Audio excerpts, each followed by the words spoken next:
Welcome to The Rest is Politics, emergency podcast with me, Rory Stewart. And me, Alistair Campbell. And we've got Alistair in his kitchen about to go to a wedding. So he's going to get in real trouble from the family if they find out. He's got about half an hour before he's got to rush off for his wedding. But what's happened, and the reason we've hit the emergency podcast button, is the developments in Russia and Ukraine. Absolutely astonishing. Prigozhin, who is the sometimes called Putin's chef, and who's this very sinister figure who was in jail for 9 years, essentially part of Russian criminal gangs in the 1980s, runs this group called the Wagner Group, which has provided 25,000 of the fighting soldiers in Ukraine. And he has now turned around and effectively launched something between a mutiny and a coup d'etat, where he's announced that he's captured the largest Russian military base, Rostov-on-Don, on the front line, and is demanding the dismissal of the senior military commanders. What do you make of it all, Alistair? What's your sense of it? It's very, very hard to know what to make of it. I mean, he's a fascinating character. Look, he spent a lot of time in jail in the past, bit of a crook, got close to the oligarch class. He became known as Putin's chef because there are actually pictures of him.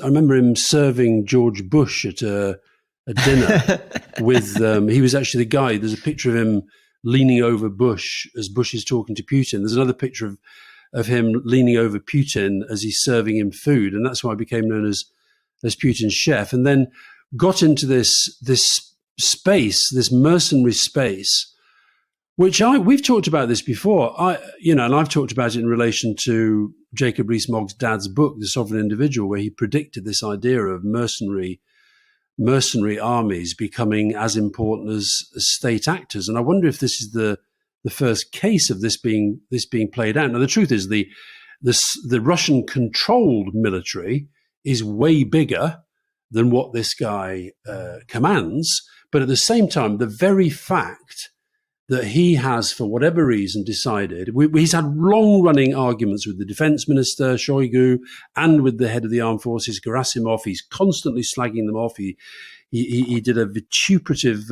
social media post on Telegram recently where he basically was effing and blinding, or whatever the Russian for effing and blinding is, and he was pictured in front of corpses of his troops, many of whom, if you remember, were let out of prison to fight and were told that if they went and fought, they wouldn't have to go back to prison when they came back.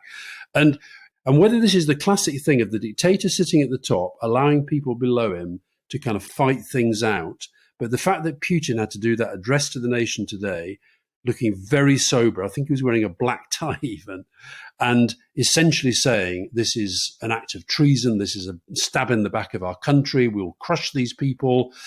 And yet you've now got two armies going around the place. So how the hell?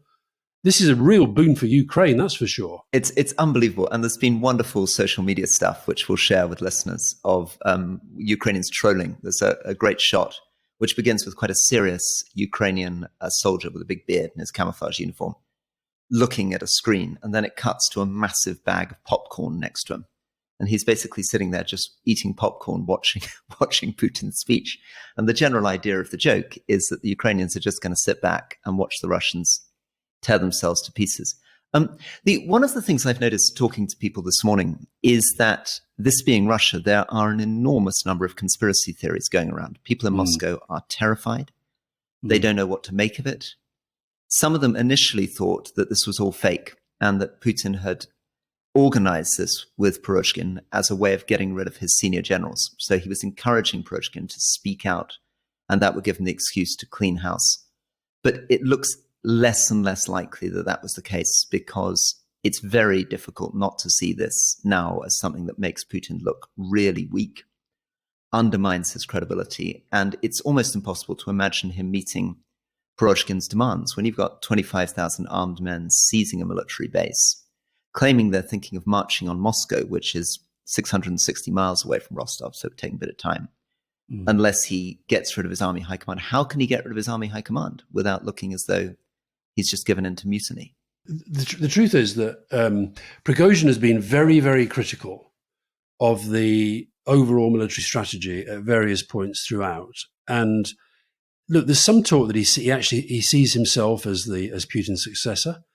definitely sees himself as being a better military commander than the people who are actually supposedly in charge. But if you think about it, having this mercenary army where the loyalty to flag and country, I don't care what anybody tells me, is likely to be less than if you were fighting for your own flag and country. It's an untenable situation unless the people at the top have total control. And what you're seeing is this guy effectively saying, you're not in control of this, I am. And the point you're making about what people in Russia are meant to think, one, it'd be very interesting to see. I'm always interested to hear Steve Rosenberg on the BBC, because he, of course, he is telling us what he thinks, but he's also having to track Russian media. So it's important to know what the Russians are being told about what's happening now beyond the conspiracy theories. Well, actually, even the state media are saying about this, because they presumably have covered Putin's statement in full, but he didn't name Prigozhin. It felt almost like he was saying there's something going on in here and we're over here and we're having to deal with it. But you could tell from his body language, and I can remember from meetings with Putin, although he looks very, very calm all the time, he has this sort of tightening of his face and his cheek muscles go. And you can always tell when he's very, very, very, very tense. And in a funny sort of way, I looked at it, first of all, I couldn't, because I'm useless and Fiona's not here at the moment, I couldn't get the sound to work on my laptop. And so I saw him first without sound.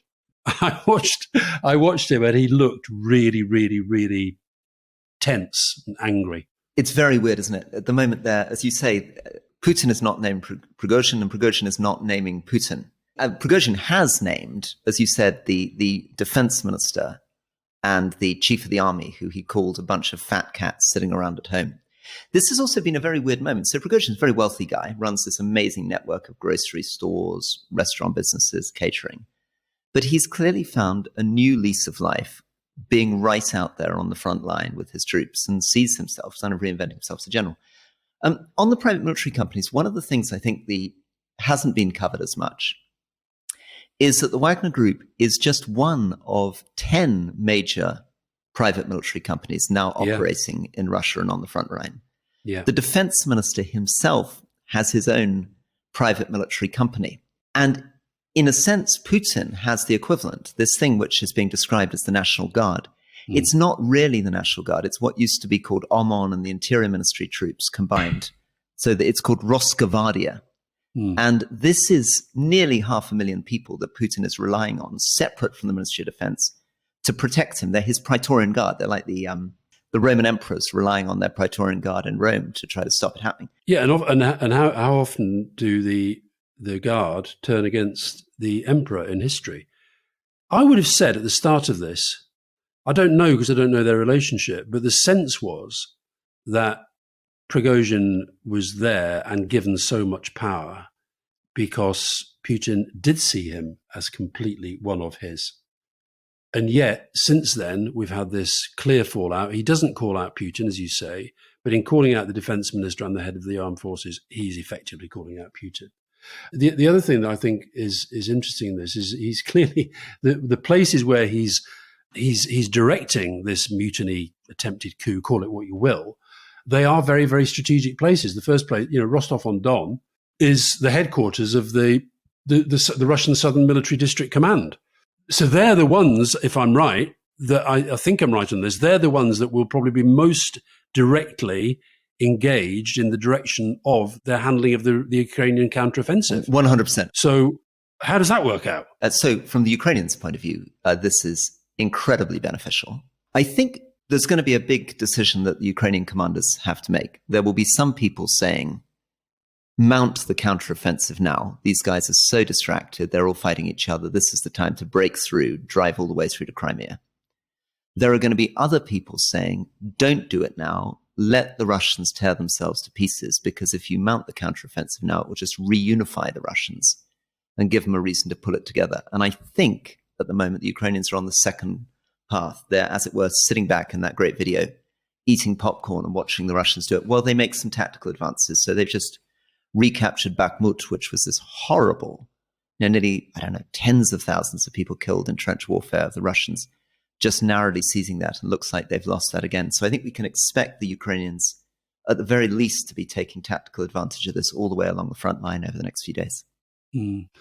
Zelensky has posted on his Telegram account, and one of the things I really admire about Zelensky, whatever's happening, he always essentially says the same things. It's called message discipline. He's got such message. Well, it's message discipline and adaptability. It would be so easy for him to sort of go out and say really big dramatic things. And he's basically just said, anyone who chooses the path of evil destroys itself. That's what I call a big strategic message. Russia's weakness is obvious. Russia used propaganda to mask its weakness and the stupidity of its government. Nice personal insult. And now there is so much chaos that no lie can hide it. And all this is one person, although he's not able to lead to anything else. So in other words, he's basically, I guess he's looking at somebody like Prigozhin and saying, right, I may despise you, I may despise what you do, but I'm going to make this all about Putin, because this now is about trying to divide opinion within Russia. And people will. I mean, you've now got the military out on the streets of Moscow because they're obviously worried about where this goes. Yeah. The people out on the streets of Moscow, this sort of Praetorian Guard lot, separate from the defense ministry. It's Putin trying to hunker down. I think you've also put your finger on something very interesting there, which we should talk about more when more information comes out, which is the extent to which this has really been exactly what Zelensky has been trying to achieve, that his use of social media, his use of propaganda has been about whipping up the conflict between Prigozhin, Putin, and the generals as much as he can. And this is really a kind of triumph of that kind of approach. I guess the other thing that's interesting, so we know from history that the arm of Russian intelligence and security stretches very, very far, that if it means wiping out people on the streets of the UK, they do it. They have been, one of their big strategic goals since this whole thing started has been to take out Zelensky, and they have failed. Will Putin be sitting there thinking, right, we have to take out Prigozhin? And that's, so you've put your finger on it, Alistair, because in a sense, one of the things motivating Prigozhin is that he felt they were about to take him out.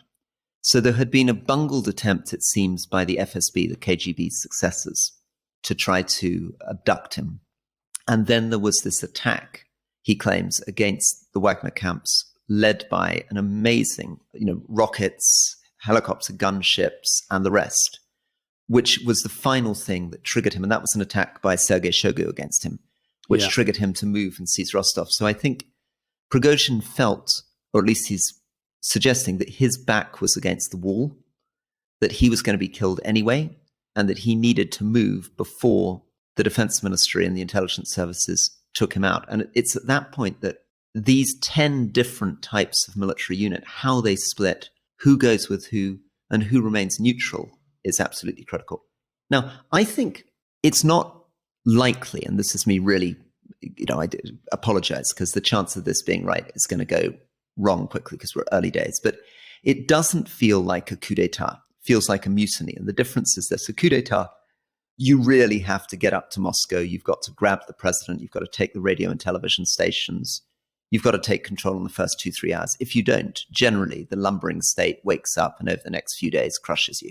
This is much more like a mutiny, but that will feel to Putin. And then the speech you were referring to, he talks about 1917, and that's something that really terrifies people because, of course, the Russian Revolution came out of a mutiny of soldiers on those fronts. And so that's why he's thinking 1917. He's thinking mutinies of the collapse of a regime. The second city where the Wagner forces have now reached and where they've seized the military facilities as well is, I don't know how it's pronounced, but Voronezh, Voronezh, which is actually halfway between Rostov and Moscow. So that's, and he's got 25,000 troops that have been operating in Ukraine. But as you say, we've talked before about the reach of the Wagner Group all pretty much right around Africa. How many forces can he call upon more generally if he would try to build up? So just quickly on that, he seems to have demobilized at least 25,000. So he could almost double his forces by bringing back the people that he demobilized. And how many of the ones that he has would actually be loyal to him or thought, oh, no, I'm not getting involved in this. I went to fight for Russia, not for this guy. How many of the Russian forces would be thinking, do you know what? I've had enough of this. Let's get involved with the guy. I mean, I think this is what Putin will be worrying about, is actually where the chess piece is now now move to. And, and then whether it extends to the population, that I think is the thing that will absolutely be terrifying. So certainly Surovkin, who is the main commander up on the Ukrainian front, made this big statement yesterday. It was extraordinary. Surovkin's this kind of big, burly, sort of central casting, looks like a cage fighter, veteran of the Afghan wars. And he gave this speech yesterday, grabbing a gun, saying, you're going to stand down. This is rebellion against the elected president of Russia. But his troops haven't moved. And that's presumably because the mutiny of Wagner reflects a general sense from all the Russian troops that they haven't been properly supplied. They've been betrayed. They've been treated as cannon fodder. They're not getting their arms, ammunition, food, casualty evacuation. So at the moment, the danger for Putin is that the Ministry of Defense troops seem at the moment to be neutral. Now, I still think the odds are very, very strongly against Prigozhin. I mean, if you were betting, it still seems to me that he's in a weak position. He's triggered it without doing a proper coup. He might be able to get from 25 to 50,000 troops. But everything now rests on this Praetorian Guard of almost 500,000 people, most of them based around Moscow. He is a very, very, very emotional guy. You can see that in the way that he communicates. He's put out a message on his Telegram, on the official Wagner Telegram channel, as a direct response to Putin's statement. And one assumes this is him. I don't know, but this is what they put out, saying it is from him. And in his voice, about treason of motherland, the president was deeply mistaken. We are patriots of our motherland. We've been fighting, brackets unspoken, unlike Gerasimov and Shoigu, and are fighting now. And nobody is going to, as demanded by the president or the FSB or anyone else, nobody is going to admit our guilt, because we don't want our country to live anymore in corruption, lies, and bureaucracy. Yeah. So it's and strong. He's signaling one of the risks is also that he's whipping up not the progressive Russian left, but the right. There are people far to the right of Putin, people who think that the war should have been conducted in a much more brutal way, who will be looking to try to get that nationalist thing going, but probably not yet maybe topple Putin, because I think there's a sense, I was talking to a great Russian expert earlier today called Chris Donnelly, who was our main man in defense intelligence for years and a great Sovietologist. And he was saying that it feels to him like the barons moving against King John in the Middle Ages. They don't want to actually replace King John. They want to control him. So his view is nobody wants to be the president of Russia, but they want to control Putin. Prigozhin is demanding that these people see him, and he sits down and basically gives them a piece of his mind. It's very hard, given what he has done and given what he has since said about what he's done. It's very hard to see him back inside any kind of tent that has Putin at the top of it. 100%. And I think, we don't know yet what this means for the broader war. There are many, many scenarios. Prigozhin could be killed quite quickly. This could spark the Russian military to pull their socks up and mount a more professional counteroffensive, or it could collapse the country into a pseudo-civil war.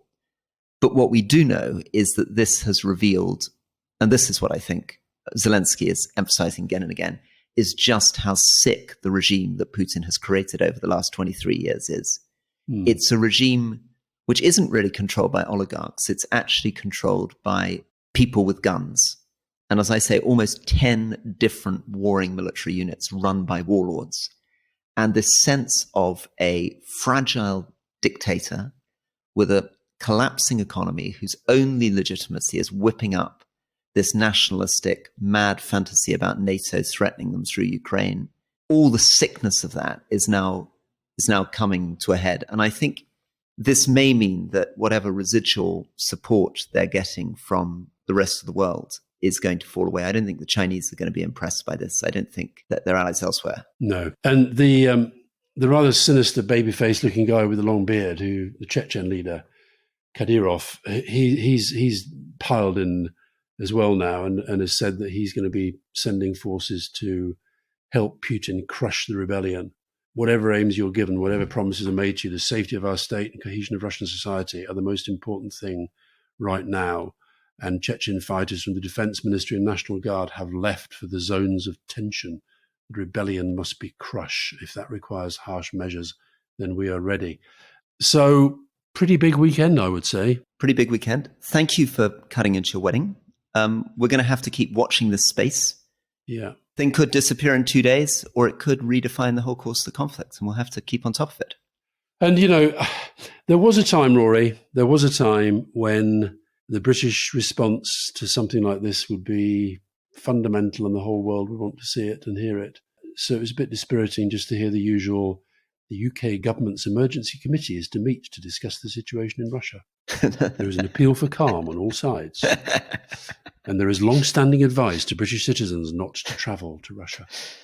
Right. Thanks for that. Now, listen, before you go, Rory, can I? Oh, yes, you want to pay a tribute to a friend? Well, I do. We had some very, very sad news this morning. Margaret McDonough, who's been ill for some time, but she was a massive part of the New Labour team in the 97 election campaign. One of the most formidable campaigners I've ever met.